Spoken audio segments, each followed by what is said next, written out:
トラはロシア、中国からインドネシアまで寒いところから暖かいところまで住んでいますが、北の方の寒い地域のトラの方がより大きいです。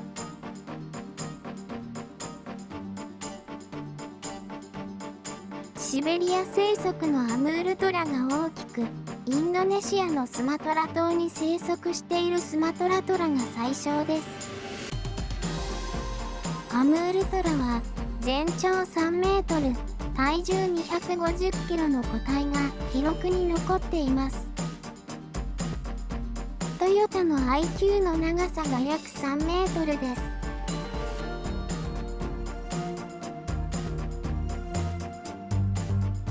人間も南に住んでいる人々よりも北に住んでいる人々の方が身長が高い傾向にあります。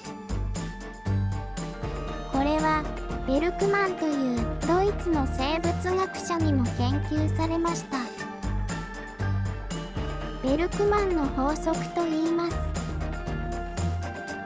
トラは熱帯雨林や落葉樹林、針葉樹林、乾燥林、マングローブの出現など、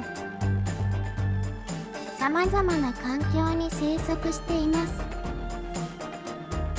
ネコ科最大で夜行性の肉食動物です。黄色と黒の縞模様が特徴です。イノシシ、鹿、キジなどの鳥類を捕食します。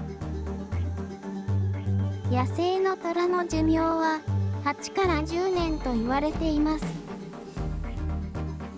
トラの生息地は人間による森林伐採、植林、土地開発によって狭くなっています。現在生息するトラはすべての種類が絶滅危惧種になっています。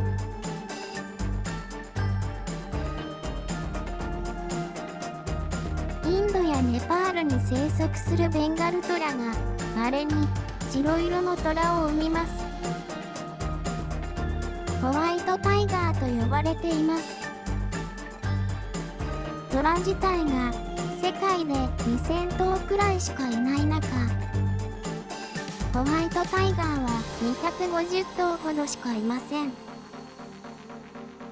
日本国内には30頭ほどいます。私が住んでいる石川県の石川動物園にもホワイトタイガーはいます。今度動物園に行って動画を撮りたいです。最後まで見てくれてありがとうございました。またお会いしましょうね。